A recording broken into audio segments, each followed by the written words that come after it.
두 번째 시간에는 제가 십자가의 중심성에 대해서 말씀드렸는데, 죄에 대한 중심성, 의에 대한 중심성, 또 승리에 대한 중심성에 대해서 제가 말씀을 드렸습니다.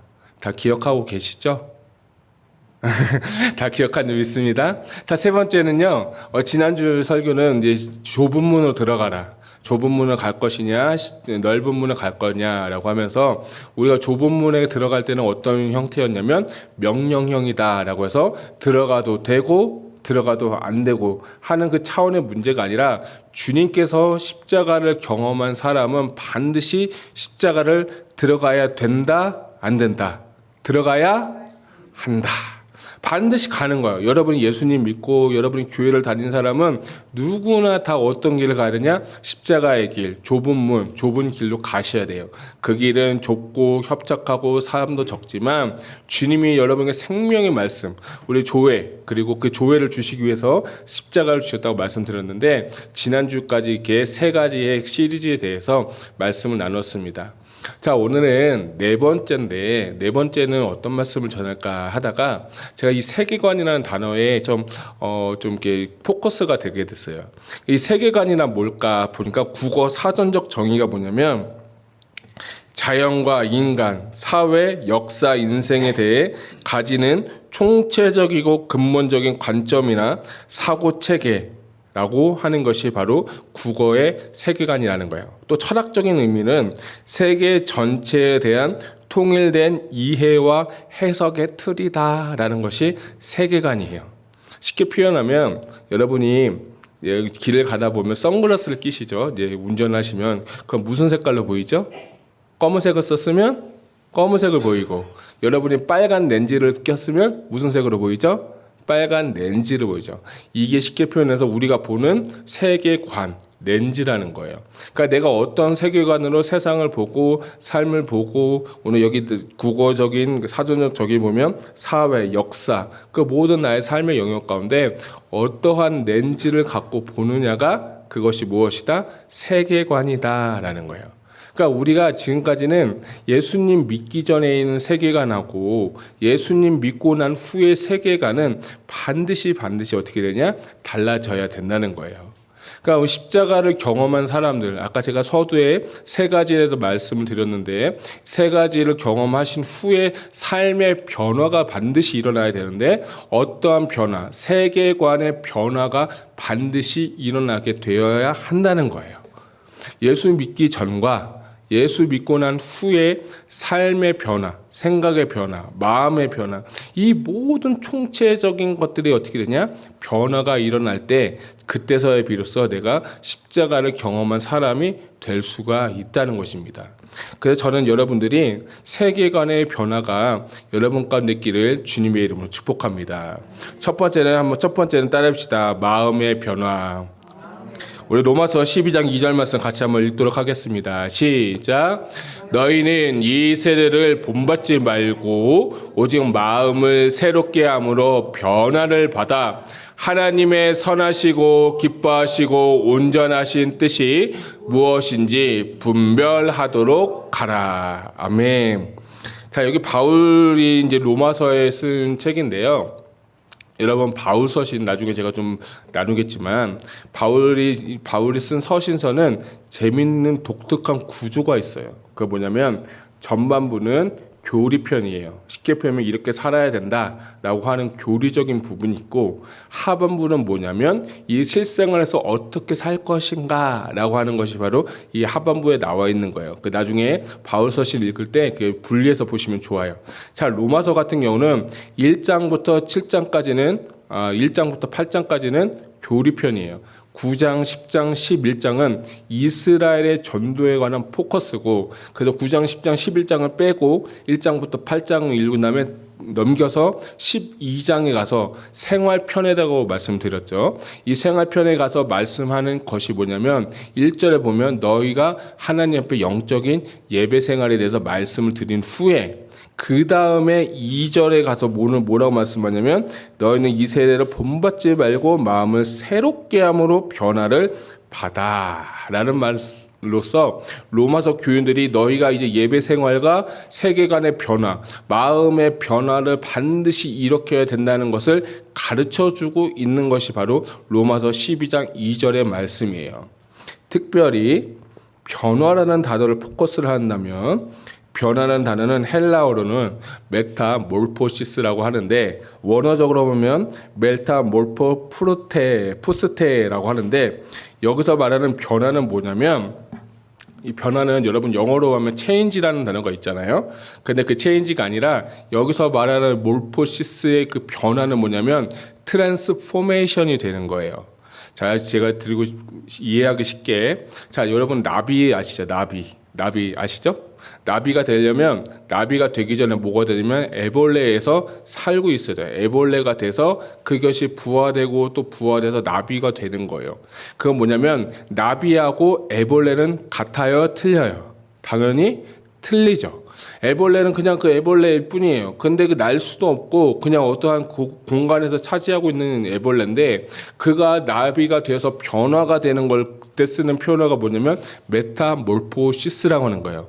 영어로 하면 트랜스포메이션이라고 하는데 근본적인 완벽한 변화를 이룰 때 쓰는 단어가 뭐냐면 메타몰포시스다라는 거예요.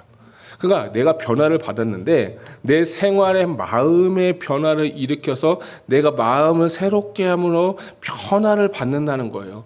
마음이 변화되어야 먼저 나의 세계관이 변화되고 내가 완벽하게 변화된 삶을 살게 되는 것이 십자가를 통과한 사람, 십자가를 경험한 사람의 삶의 세계관의 변화가 일어나게 된다는 거예요.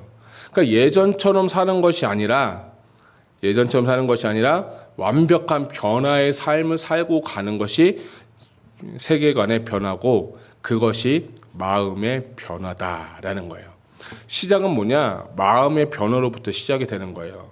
특별히 마음의 변화라고 해서 마음이라는 것은 노이아라고 하는데 여러분 회개한다는 단어를 많이 들어보셨을 텐데 요즘에 우리가 예레미야 선지자를 계속 보고 있는데 이스라엘 백성들이 돌아오지 않는다. 그때 단어가 히브리어로 슈브라고 했는데 그 슈브가 돌이키다라는 걸 회개하는 뜻이에요. 근데 오늘 메타노이아라는 뜻도 헬라어로 회개하다는 뜻이에요. 그러니까 마음의 변화를 받는다는 것은 뭐냐면 내 마음이 완벽하게 회개함으로써 십자가를 통과하고 죄를 깨닫고 이해함으로써 내가 변화를 반드시 받아야 된다는 거예요. 변화를 받는다는 것이 뭐냐? 내 마음이 변화를 받을 때 완벽한 하나님의 그 변화, 하나님 마음이 내가 정말 하나님으로 인해서 회개함으로 변화가 일어나게 된다는 것입니다. 계속해서 반복적인 내용은 뭐냐면 십자가를 통과한 사람들은요 다 변화를 받게 되어 있어요. 근데 그 변화의 시작은 뭐냐? 마음의 변화고 내가 성령님께서 임재하시고 내가 죄를 깨닫고 하나님의 은혜 가운데 내가 죄인인 것을 깨닫고 용서를 구할 때 내가 납작 엎드려서 하나님의 은혜를 구할 때 그때서야 비로소 생겨나는 것이 마음의 변화인 것입니다. 우리 에베소서 4장 22절과 24절은 같이 한번 읽겠습니다. 시작. 너희는 유혹의 욕심을 따라 썩어져가는 구습을 따르는 옛사람을 벗어버리고 오직 너희의 심령이 새롭게 되어 하나님을 따라 의와 진리의 거룩함으로 지으심을 받은 새 사람을 입으라. 아멘. 자, 23절에 저기 노란색 글씨 심령이라는 단어하고 오늘 제가 로마서 12장 2절에 있는 마음이라는 단어는 심령과 마음은 똑같은 단어예요. 똑같은 단어 노이아인데 우리가 뭐냐 성령이 오늘 이 에베소서는 우리가 옛사람을 벗어버리고 심령이 변화되게 될 때 24절의 결과가 뭐냐면 새로운 삶으로 하나님께서 우리를 인도해 주시겠다고 주님은 말씀하고 있는 거예요. 저는 여러분들이 정말 성령님이 임하셔서 내 마음에 변화가 먼저 일어나기를 주님의 이름으로 축복합니다. 정말 내 마음과 생각 그 모든 뜻이 마인드라고 하거든요. 영어로 soul이라고도 하고요. 내 마음에 있는 모든 생각의 변화를 받아서 여러분이 십자가를 통해서 세계관의 변화가 일어나기를 주님의 이름으로 축복합니다. 자, 두 번째 한번 따라해 봅시다. 육신의 변화. 네, 육신의 변화인데 우리 고린도후서 5장 16절 한번 같이 읽겠습니다. 시작. 그러므로 우리가 이제부터는 어떤 사람도 육신을 따라 알지 아니하노라. 비록 우리가 그리스도도 육신을 따라 알았으나 이제부터는 그같이 알지 아니하노라. 아멘. 자, 여기서 보면 고린도후서 5장 16절에 보면 육신을 따라 이제 알지 않는다라고 했어요. 또 두 번째 보면 육신을 따라 알았다고 했지만 이제부터는 그렇게 되지 않겠다라고 하는 거예요.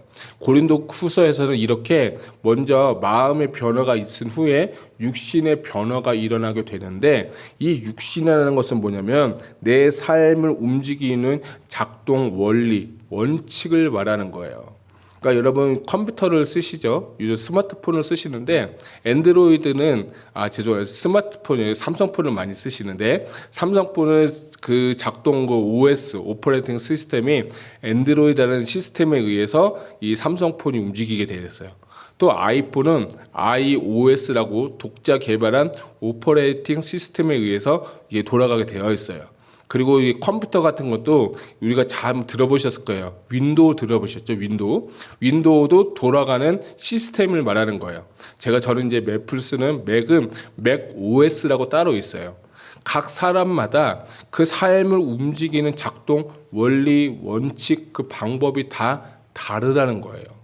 그러니까 삶의 원칙은 다른데 그 모든 예수 믿기 전에 삶의 원칙은 뭐냐면 육신의 삶이라고 주님은 말씀하고 계시는 거예요. 육신의 삶은 뭐냐면 내가 하고 싶은 거, 내가 원하는 거, 내가 추구하는 이상 혹은 우리 공동체가 혹은 어떤 나라가 그런 그 추구하는 그 이상대로 사는 것이 어떤 삶이냐면 육신을 따라 사는 삶이다라는 거예요. 근데 그 육신의 삶 가운데 가장 중요한 건 뭐냐면 자아예요. 그리고 거기서 조금만 더 나아가게 되면 자기 애로 발전하게 돼서 자기 애 때문에 자기 사랑 때문에 욕심에 이끌려서 유혹에 이끌려서 살다가 사는 것이 육신의 사람이에요. 자, 첫 번째는 마음의 변화가 일어나게 되면 그 다음에서부터 내 자아의 그 오퍼레이팅 시스템이 이제는 예전에 내 육신의 삶, 옛사람대로 살았지만 심령이 변화되어서 새 사람으로 산다는 것은 이제는 하나님의 법, 하나님의 말씀, 하나님의 뜻 가운데 특별히 성령 안에서 성령님이 인도하신 대로 순종하며 살아가는 것이 어떤 삶이냐? 육신의 삶을 변해서 육신의 변화가 일어나게 되어 있는 것이에요. 근데 많은 기독교인들이 마음의 변화는 있어요. 회개도 하고 그리고 은혜도 받고 뭐 교회 생활도 하지만 대부분은 이 자기 중심적인 사고를 아직 벗어버리지 못하고 신앙생활을 하시는 분들이 조금 많아요. 이거는 뭐 여러분이 아니라 저도 솔직히 그래요. 일주일 동안 여러분 이렇게 통계를 보면 내 멋대로 한 게 더 많을까요? 하나님 뜻대로 한 게 더 많을까요? 솔직하게. 저는 솔직하게 아직도 육신의 사람이라 그런지 아직도 제 뜻대로 한 게 조금 많은 것 같아요. 그 육신은 뭐냐면 자기 사랑이거든요. 내가 조금 더 편한 거, 내가 좀 더 추구하는 거, 나를 만족시키는 거, 내 만족, 내 유익, 내 사랑, 자기 사랑으로 똘똘 차 있는 나이기 때문에 육신의 사람이에요. 근데 육신의 사람은요, 십자가 안에서 이 모든 육신은 깨어지고 부서져야 된다는 것입니다. 근데 그 육신을 깨는 방법은 각 사람마다 다 달라요. 어떤 사람은 질병을 통해서 깨트리고요. 어떤 사람은 경제적인 것을 통해서 깨트리고 어떤 사람은요 자식 때문에 깨트리고 어떤 사람은 관계 때문에 깨트리는 거예요. 그 육신의 그 단단한 그 질고 단단한 그 그릇을 깨트리면서 하나님께서 원하시는 건 뭐냐면 너희가 내 뜻대로 살라는 거예요. 지금까지 네가 내 마음대로 너 뜻대로 살지만 그 모든 육신을 다 깨트리면서 원하시는 건 뭐냐면 이제 진짜 하나님의 사람으로 하나님의 백성으로 살기를 원하시는 거예요. 그래서 출애굽기에는 뭐라고 말씀하냐면 이 백성은 목이 곧은 백성이다 라고 하는 거예요. 그러니까 목이 곧은 백성이니까 자기 마음대로 자기 뜻대로 사는 거죠. 38년 동안 광야 생활하면서도 자기 뜻대로 사는 거예요. 물 없으면 물 없다고 하나님 앞에 항변하고, 먹을 거 없으면 먹을 거 없다고 항변하고, 또 우상 섬기고, 그게 바로 육신의 삶이라는 거예요. 그래서 하나님께서 38년 동안 광야 생활을 돌리면서 하나 딱 원하는 게 뭐냐면 그 육신의 삶을 깨트리고 이제 영의 삶을 살기를 원하시는 거예요.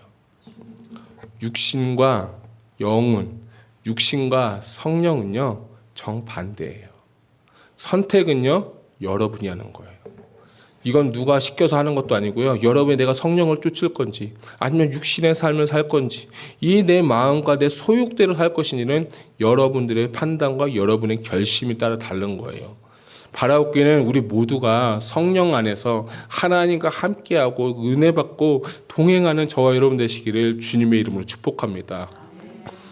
특별히 이 육신의 삶 가운데 가장 참 안 좋은 것은 뭐냐면 판단과 편견입니다. 여러분 아까 제가 선글라스 렌즈 얘기를 했는데 빨간색 렌즈를 보면 다 빨갛게 보일 수밖에 없어요. 그런데 검은색으로 보게 되면 다 검게 안 보일 거예요. 저는 개인적으로 푸른색을 좋아하는데 푸른색으로 보면 다 푸른색으로 보일 수밖에 없어요. 이것이 육신의 삶의 대표적인 거예요. 저 사람은 이래놓고 이 사람은 저렇게 되고 판단하고 평가하고. 근데 그걸 제일 잘하는 게 누구냐면 바리새인들이에요. 바리새인들이 하는 게 뭐야? 예수님 앞에서 나는 일주일에 3번 금식하고 11조 단 한 번도 빼먹은 적 없고 절기를 확실하게 다 지키고 나는 종교성으로 볼 때는 완벽하다고 그 자랑하고 자신의 그 자아 욕구, 자신을 드러내는 게 뭐냐면 육신의 삶은 바리새인이에요. 근데 그것만 괜찮은데 그게 아니라 비교하는 것까지 일어나요. 비교하면 나는 저 세대와 같지 않고 괜찮습니다라고 하면서 비교하고 판단하고, 심지어는 그 뭐까지 가냐면 정죄하는 데까지 일어나는 것이 바로 육신의 삶이라는 거예요. 주님은요 그걸요 굉장히 싫어했어요. 우리가 아까 이 고린도 후서 말씀 본 것처럼 내 육신대로 그리스도를 보았지만 이제는 나의 모든 세계관, 나의 모든 렌즈를, 육신의 렌즈를 벗어버리고 성령에 의해서 내가 보고 성령에 의해서 판단하고 성령에 의해서 그를 사랑하는 눈과 마음으로 여러분들이 변화되기를 주님의 이름으로 축복합니다. 여러분 자녀들 사랑하시겠지만 사랑이라는 단어도요, 내가 그 사람을 사랑하는 건요 육신의 사랑밖에 안 돼요. 종종 뉴스를 보면 안타까운 이야기들이 많습니다. 우리가 사람을 사랑하고 성도들을 사랑하는 건요, 내가 사랑하는 것은요 한계가 있어요. 어느 이해타산에 맞지 않으면 다 갈라지는 것이 뭐냐면 우리 인간들의 사랑이에요. 근데 하나님은 어떠냐? 하나님은 나에게 사랑을 부어주시고 하나님 존재가 자체가 사랑 아니겠습니까? 하나님은 사랑이시라. 하나님이 나에게 사랑을 부어주셔야 그 사랑으로 내가 성도를 사랑하고 이웃을 사랑하고 만나는 분들을 사랑하게 되는 거예요. 나 존재 자체는 근본적으로 사랑하는 마음이 없어요. 이건 여러분이 정확하게 발견하셔야 돼요. 제가 이렇게 부목사 생활하면서 진짜 그런 것 때문에 굉장히 고민하고 갈등한 적이 있었어요. 미워하는 건 아닌데 제 마음에 이 사람을 형제 사랑하고 이분을 존중해야 되는 마음이 있는데 내 마음에 사랑이 없다는 걸 발견하게 됐어요. 그가 육신의 눈으로 보니까 흠잡을 것만 보고, 육신의 눈을 보니까 이 사람 비난하고 싶고, 육신의 눈으로 보니까 이 사람 그냥 평가하고 있는 제 모습을 보면서 그렇구나. 나는 아직도 육신의 사람이구나. 아직도 나는 하나님의 사람이 아니구나 하는 것을 제가 발견하면서 굉장히 신앙생활 가운데 좌절한 적이 있었습니다. 여러분, 이것이 우리 인간의 본 모습이에요. 우리가 그것을요, 하나님 앞에 나아가면 하나님께서 나의 그 육신의 그 렌즈를 벗겨주시고 십자가에 흘리신 하나님의 사랑의 눈으로 렌즈가 바뀌고 세계관이 바뀌면 하나님의 눈으로 다 볼 수 있을 것 같아요. 사랑하게 되면 이해하게 되고요. 사랑하게 되면 모든 죄와 허물은요 다 사할 수 있고 다 용납할 수 있어요.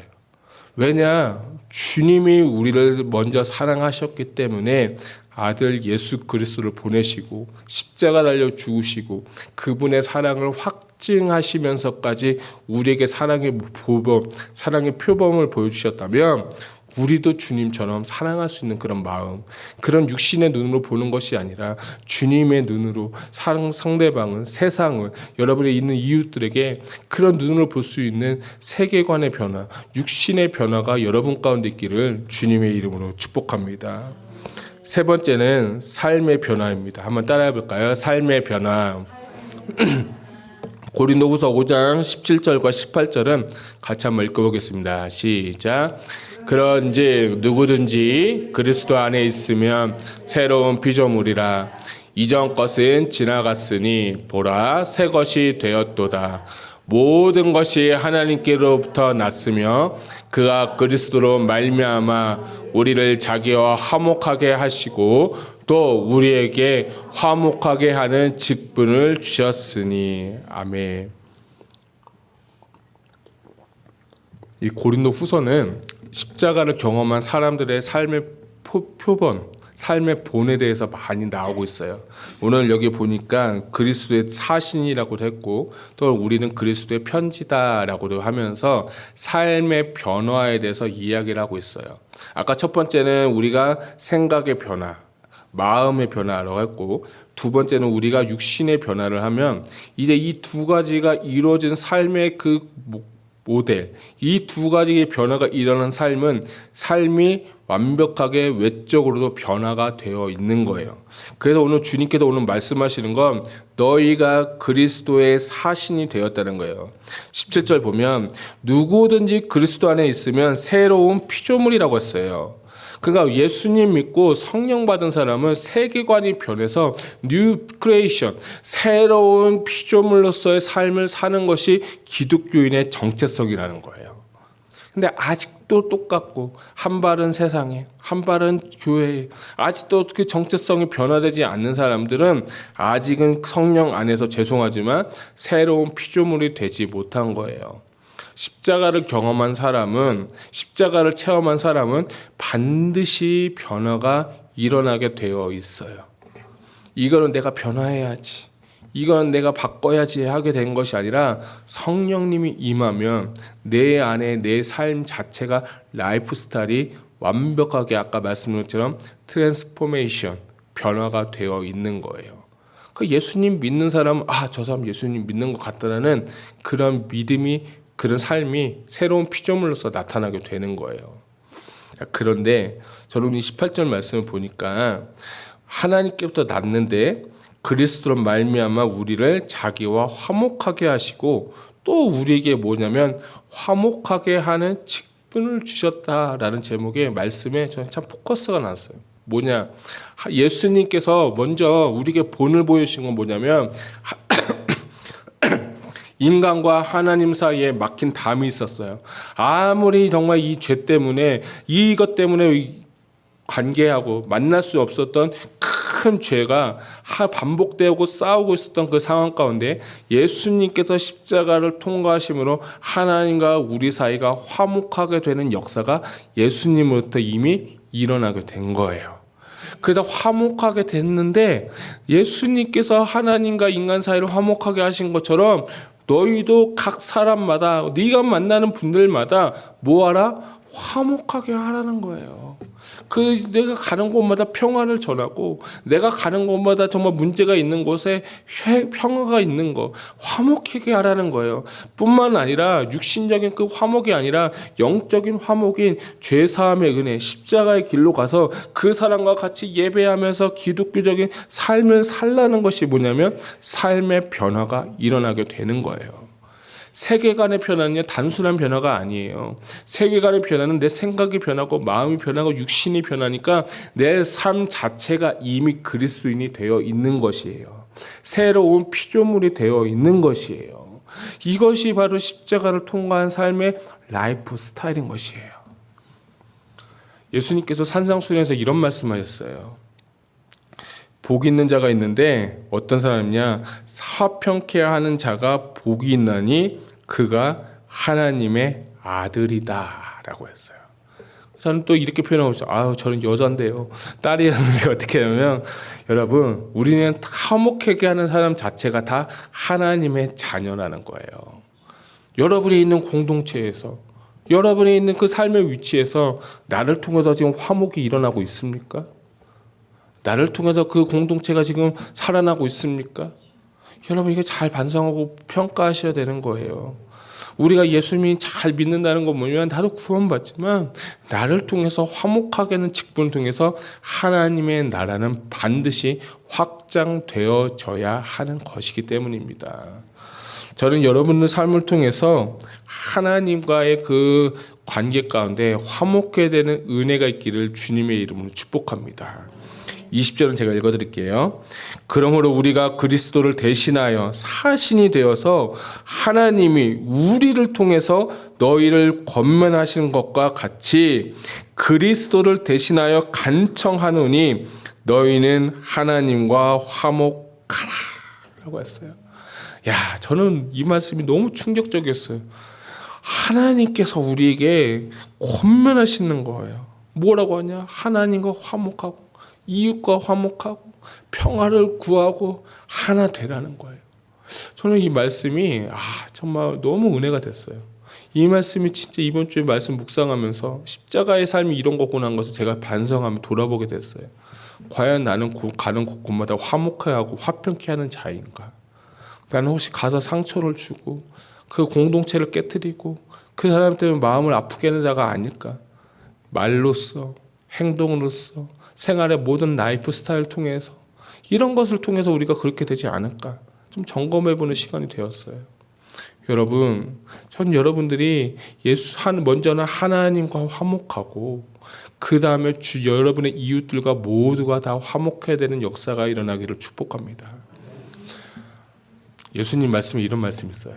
너희가 예배에 와서 예물을 드리기 전에 형제와 싸운 일이 생각나거든 먼저 예물 드리고 화해하라고 하지 않고 먼저 형제와 가서 화해한 다음에 와서 예배 드리라고 했어요. 그래야 주님께서 예배를 받으신다고 했어요. 저는요, 여러분, 이게 진짜 중요한 것 같아요. 주님이 이건 제 말씀이 아니라 성경에 기록된 말씀이에요. 주님이 뭐라 말이냐? 예배가 먼저다, 화목해 하는 게 먼저다. 화목하게 먼저죠. 여러분 삶의 위치 가운데 화평케 되신 후에 그때 예배를 드리면 하나님께서 그 예배를 받으시겠다는 거예요.